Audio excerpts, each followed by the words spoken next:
دیکھیں میاں بیوی کا اتنا خوبصورت رشتہ کہ جس کے بارے میں اللہ سبحانہ و تعالیٰ نے قرآن میں سورہ بقرہ کی ورس 187 میں ارشاد فرمایا، ہنہ لباس لکم وانتم لباس لہن، کہ تمہاری بیویاں تمہارے لیے لباس ہیں اور تم ان کے لیے لباس ہو۔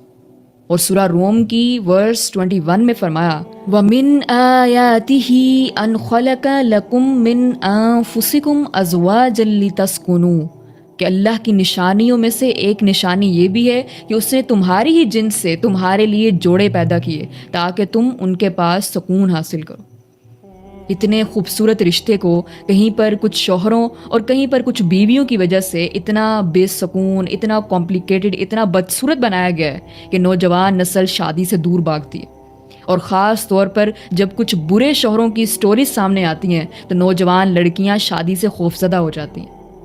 بیوی کو گالیاں دینا، اس کے پاسٹ کو ڈسکس کرنا، پاسٹ کے تانے دینا، یہ تو بیسک انسانیت کے بھی خلاف ہے۔ اور پھر اپنے گھر والوں تک کی ذمہ داری کا بوجھ بیوی پر ڈال دینا، یہ کہتے ہوئے کہ اگر بیوی زیادہ کماتی ہے تو خرچ کر دے گی تو کیا ہو جائے گا۔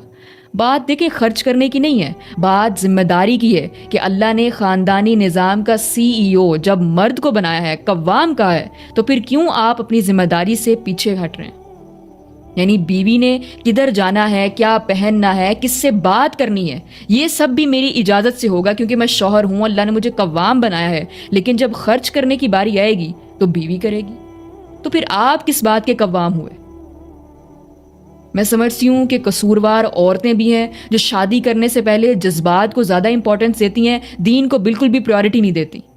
محبت، عزت، فائنینشیل سٹیبلٹی، یہ سب بھی لڑکے میں دیکھنا امپورٹنٹ ہے، نو ڈاؤٹ، لیکن سب سے زیادہ امپورٹنٹ ہے دین دیکھنا کہ دین میں کتنا ایکٹیو ہے، اللہ اس کی فرسٹ پریورٹی ہے یا نہیں، ٹرو ڈیفینیشنز آف اسلام کا پتہ ہے یا نہیں، اس کی زندگی کا اصل مقصد اللہ کی رضا اور جنت کا حصول ہے یا نہیں۔